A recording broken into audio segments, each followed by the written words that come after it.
আদিবাসী দুই যুবতীকে শ্লীলতাহানির অভিযোগ বীরভূমের সদাইপুরে। তারই প্রতিবাদে পানাগড় মোরগ্রাম 14 নম্বর জাতীয় সড়ক অবরোধ করল আলালচক গ্রামের মানুষ। 19শে সেপ্টেম্বর বিউটিশিয়ানের কাজ শিখে বাড়ি ফেরার পথে শ্লীলতাহানির শিকার হন চিনপাই পঞ্চায়েতের আলালচক গ্রামের আদিবাসী দুই যুবতী।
আলালচক গ্রামের আদিবাসী দুই যুবতী দুবরাজপুরে বিউটিশিয়ানের কাজ শিখে বাড়ি ফিরছিলেন। চিনপাই পেট্রোল পাম্পের কাছে 4 যুবক তাদের শ্লীলতাহানি করে বলে অভিযোগ। খবর গ্রামে পৌঁছাতেই ক্ষোভে ফেটে পড়েন গ্রামবাসী। প্রতিবাদে 14 নম্বর জাতীয় সড়ক অবরোধ করেন তারা। বিচারের দাবিতে বেশ কিছুক্ষণ পথ অবরোধ চলে। অবরোধ থাকায় যানজটের সৃষ্টি হয় 14 নম্বর জাতীয় সড়কে।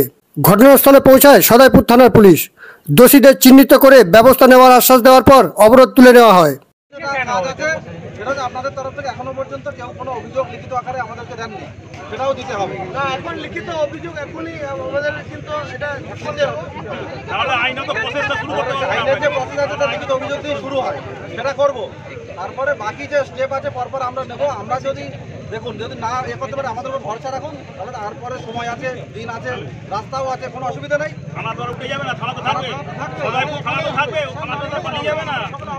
এখানে সিআই সাহেব রয়েছে, আমাদের ডিএসপি স্যার আছে, আমি নিজে রয়েছি, আমার টিম টোটাল রয়েছে।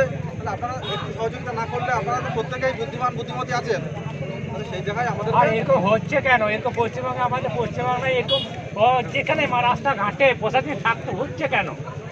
হচ্ছেটা কেন হচ্ছে? এবার তোমরা লিখিতটা দাও। রাস্তাও আছে, আমরা আবার স্টেপ নেবো। আমি গ্রামবাসীর পক্ষ থেকে বলছি, আমি গ্রামের পক্ষ থেকে বলছি। গ্রামের মানুষ থাকলে পরে প্রশাসন থাকবে। গ্রামের ওর অ্যাকশন হবে।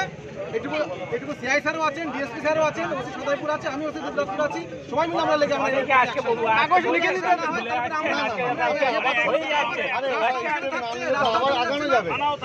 তোমাদের তো একটা সেক্রেটারি রয়েছে, সম্পাদক রয়েছে, আইডেন্টিফাই করেছি ইয়ে থেকে, সিসিটিভি থেকে।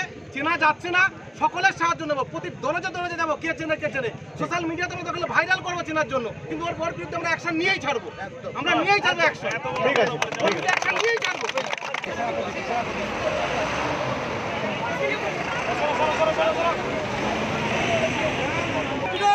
এখন